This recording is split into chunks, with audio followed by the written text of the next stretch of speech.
Hello and welcome to this Ecumenical Lent talk. My name is Father Sean, if you don't know me already, and I'm going to be talking today about faith and philosophy.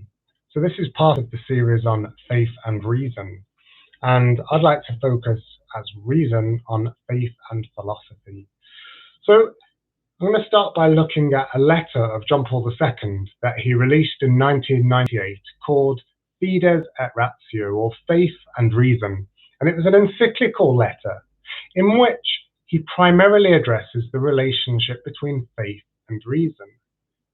The encyclical argues that faith and reason are not only compatible together, but actually that they're essential that they go together. He starts the letter by saying that faith and reason are like two wings on which the human spirit rises to the contemplation of truth. Faith without reason, he goes on to argue, will lead to superstition, and reason without faith will lead to nihilism and to relativism. When we talk about reason, it's sometimes misunderstood that this simply refers to science. But the umbrella term reason is not simply about science, but it's also about philosophy or the pursuit of truth in general. In fact, philosophy is primarily what Fides et Ratio is addressing. Why? Because there's a massive crisis in philosophy in the modern age. There is a great confidence in the modern world about scientific research and its ability to ascertain the truth.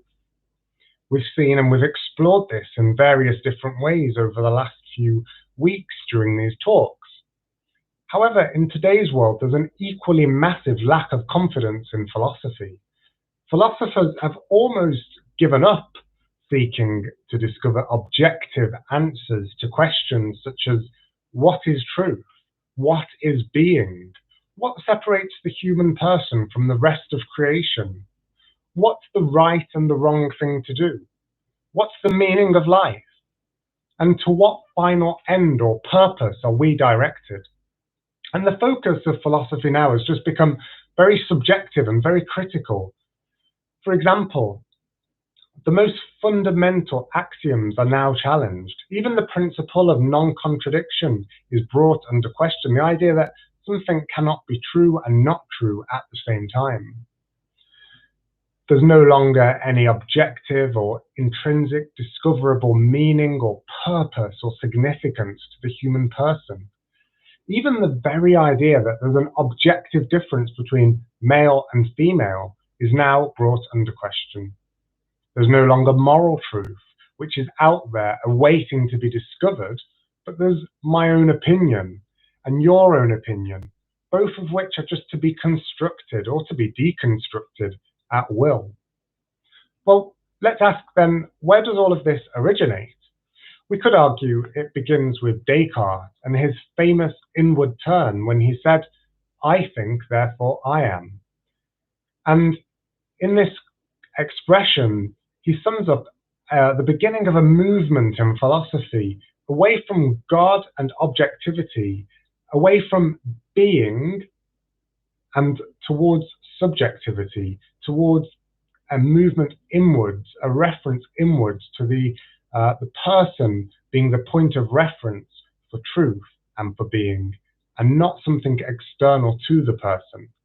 And this line of thought has undergone various manifestations over the subsequent centuries, but it's arguably now at its most extreme form in the modern world, with the complete rejection of objective categories, right, wrong, male, female. The very idea of truth itself is rejected. You have your truth, I have my truth. And this post-truth school of thought, which is so prevalent today, is often referred to as postmodernity. John Paul II, in his encyclical, identifies this situation as a kind of crisis in which people seem to have forgotten that we, human beings, are called to direct our steps towards a truth that transcends us.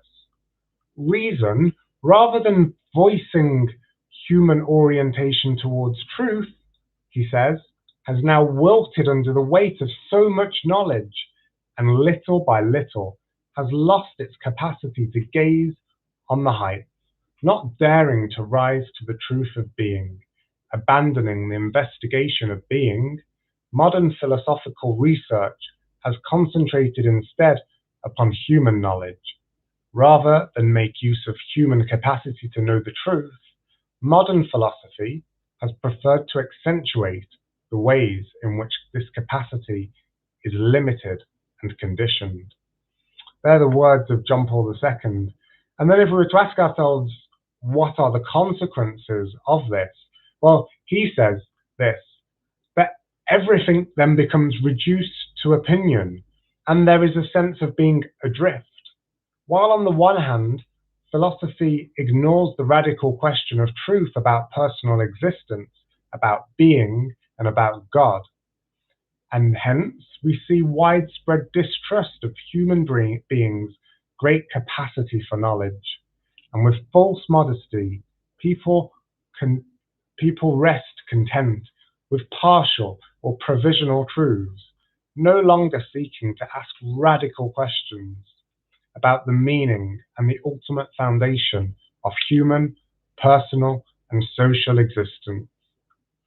In short, the hope that philosophy might be able to provide a definitive answer to these questions has dwindled. So you can see then that the situation as far as philosophy is concerned is quite a serious one. It's quite a crisis. And I love that phrase of John Paul's where he says that there's a sense in the modern world of being adrift. The modern human being maybe confuses this sense of being adrift with freedom. But true freedom isn't like being adrift any more than isn't something positive rather when we're without truth, any more than a ship is free when it lacks a course to travel along, when it's just left to drift in the ocean until eventually it hits the rocks. No, true freedom, whether for a ship or for us, is to have purpose, is to have direction, is to have truth. And throughout the ages, from St. Augustine to St. Anselm to Aquinas to Kierkegaard, the Christian way has never been to view the truths of philosophy with skepticism and rejection, but to bring them into a great synthesis with the revealed truths of the faith. Jesus himself affirms this because he says, "I am the way, the truth, and the life." John Paul desires that, and I quote, "faith and philosophy can recover the profound unity which allows them to stand in harmony with their nature without compromising their mutual autonomy. Their parousia, that means boldness of faith, must be matched by the boldness of reason." So, for our talk together later on, I'd just maybe like to reflect on these two questions, and they're both to be found in the description box, so you can look at them in more detail. The first one is, what examples have you become aware of in your own life and experience where this postmodern attitude, the rejection of objective truth, has been prevalent?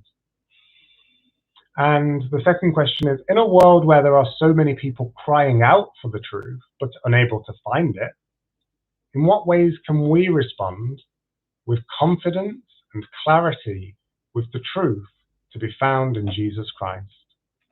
Thank you very much for listening.